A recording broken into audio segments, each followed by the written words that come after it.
प्रिय श्रोतागणों, आज हम कथा सुनने जा रहे हैं भगवान विष्णु और माता लक्ष्मी की। सृष्टि के आरंभ में जब संसार का निर्माण हो रहा था, तब देवताओं और असुरों के बीच निरंतर संघर्ष चलता रहता था। उस समय देवताओं की शक्ति कमजोर पड़ने लगी थी। इंद्र और अन्य देवता बहुत चिंतित थे। वे सभी मिलकर भगवान विष्णु के पास गए और प्रार्थना करने लगे, हे पालनहार, हमारी रक्षा करें, हमें शक्ति प्रदान करें। भगवान विष्णु ने शांत स्वर में कहा, तुम सभी मिलकर क्षीर सागर का मंथन करो, उसी से तुम्हें अमृत और अनेक दिव्य वस्तुएं प्राप्त होंगी। देवताओं ने असुरों के साथ मिलकर समुद्र मंथन का निर्णय लिया। मंदराचल पर्वत को मथानी और वासुकी नाग को रस्सी बनाया गया। जब मंथन प्रारंभ हुआ तो अनेक अद्भुत वस्तुएं निकलने लगीं।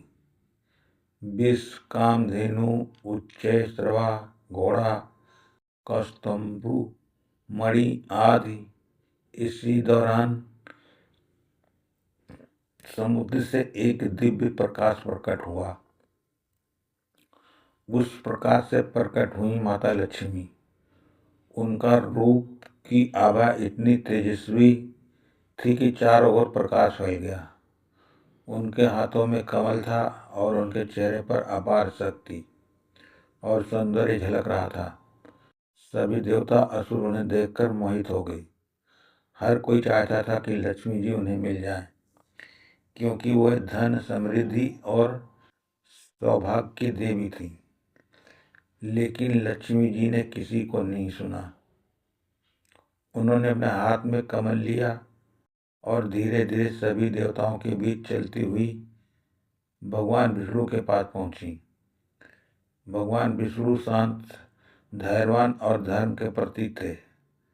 लक्ष्मी जी ने समझ लिया कि यही वो पुरुष है जो संसार का पालन करते हैं और सच्चे अर्थों में योग हैं।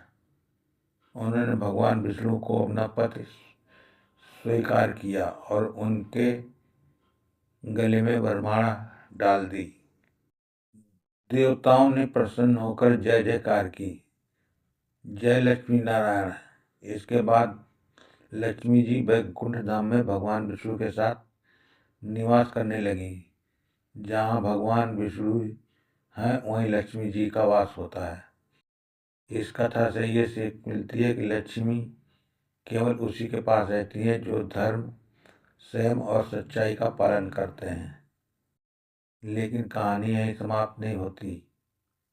एक बार वैकुंठ धाम में भगवान विष्णु विश्राम कर रहे थे और लक्ष्मी जी उनके चरण दबा रही थी। उसी समय देवर्षि नारद वहां आए। नारद जी ने मुस्कुराते हुए कहा, नारायण नारायण, हे प्रभु, आपकी लीला अपरंपार है। लक्ष्मी जी ने नारद जी का स्वागत किया और उनसे पूछा, हे देवर्षि, बताइए संसार में सबसे प्रिय कौन है? नारद जी ने कहा, हे माता, भगवान विष्णु को उनके भक्त सबसे प्रिय हैं। ये सुनकर लक्ष्मी जी को थोड़ा आश्चर्य हुआ। उन्होंने सोचा, मैं तो हमेशा इनके साथ रहती हूँ, फिर भी भक्त अधिक प्रिय कैसे हो सकते हैं? लक्ष्मी जी ने ये बात जानने के लिए एक योजना बनाई। उन्होंने भगवान विष्णु से कहा, हे प्रभु, आप मुझे सबसे अधिक प्रेम करते हैं ना, है ना? भगवान विष्णु मुस्कुराए और बोले, हे लक्ष्मी, तुम मेरे हृदय में वास करती हो। लेकिन तभी एक भक्त संकट में था। वो भगवान विष्णु का सच्चा भक्त था और बड़ी परेशानी में उन्हें पुकार रहा था।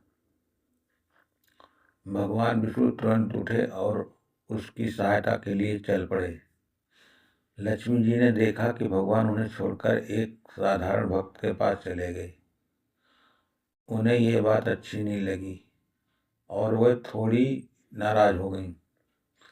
कुछ समय बाद भगवान विष्णु वापस लौटे। लक्ष्मी जी ने उनसे पूछा, आप मुझे छोड़कर क्यों चले गए? भगवान विष्णु ने शांत स्वर में कहा, हे देवी, मेरे लिए मेरे भक्त बहुत महत्वपूर्ण हैं। जब भी वे सच्चे मन से पुकारते हैं, मैं तुरंत उनकी सहायता करता हूँ। ये सुनकर लक्ष्मी जी को अपनी गलती का एहसास हुआ। उन्होंने समझा कि भगवान का प्रेम निष्पक्ष होता है और वह सभी के लिए समान है। लक्ष्मी जी ने कहा, हे प्रभु, अब मैं समझ गई कि सच्चा प्रेम और भक्ति ही सबसे बड़ा धन है। भगवान विष्णु मुस्कुराए और बोले, जहाँ भक्ति है वहीं लक्ष्मी का वास होता है।